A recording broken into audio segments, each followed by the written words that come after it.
who lost a finger on this day in November 1605, during the attack on Holbeck House, to where several of the gunpowder plot conspirators had fled.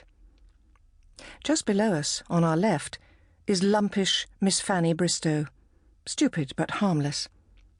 Next to her sits Mr. Maurice Fitzmaurice, the proud new owner of the Red House at Ashby St. John, who thinks he is such a fine fellow, though all the world knows better. By the look on his face, he appears to have taken it very ill that he has been obliged to sit out his dinner in Miss Bristow's simpering company.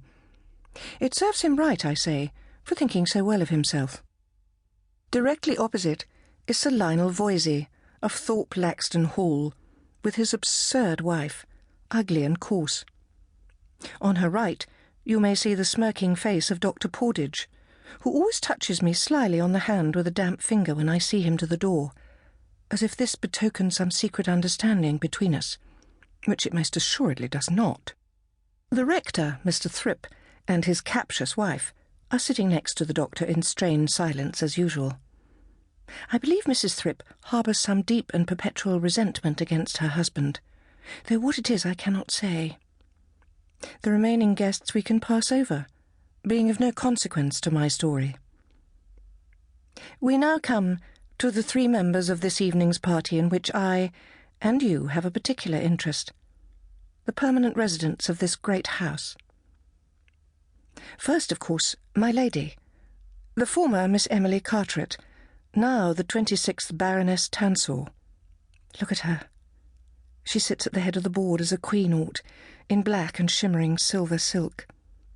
Who can deny that she is beautiful still, or that her 52 years have been uncommonly kind to her? In the candlelight below us, fluttering shadows play delightfully across her pale skin. She never allows the gas to be lit. Candlelight is so much more flattering. She captivates and charms the men gathered in her crimson and gold dining room. See how they ogle her when they think no one else is looking. Mr. Fitzmaurice, Dr. Pordage, even red-faced Sir Lionel Voysey, always comically maladroit in her presence. They all fall under her spell like silly boys, and see her only as she wishes to be seen.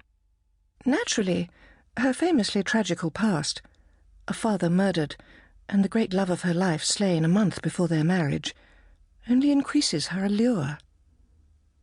Men, I think, are such fools, at least men such as these. If she has suffered, well, there is suffering enough in the world, and we shall each have our share before we are released. Yet she has been richly compensated for her suffering, which is by no means the least of her attractions, especially to her bachelor admirers. Beautiful, romantically scarred by tragedy, the possessor of an immense fortune and an ancient title, and now a widow. Charlie Skinner, one of the junior footmen, who is sweet on me, told me that Mr. Fitzmaurice could hardly credit his good fortune on meeting his fair neighbour for the first time, and that he returned to the Red House in a perfect jitter of excitement. It was soon reported at his club that he had been heard hinting to anyone who would listen that his bachelor days were numbered. Alas, for poor, deluded Mr. Maurice Fitzmaurice. He is scarcely alone in his ambitions. She is far too great a prize, perhaps still one of the greatest prizes in England. His rivals are many and distinguished, his own hand as weak as can be, and yet he persists in entertaining the rosiest of hopes, without ever enjoying the least encouragement from the object of his desire. The truth is that she will never marry again, and certainly not a prize fool like Mr. Maurice Fitzmaurice. Marriage would bring her no material advantage, nor will she succumb to love again, for her heart is shut fast against all further assault from that quarter. No man can ever displace the memory of her first and last love, whose terrible death has been the great affliction of her life, greater even than the murder of her father. Her late husband, Colonel Zaluski, could not do it. That at least is the common opinion.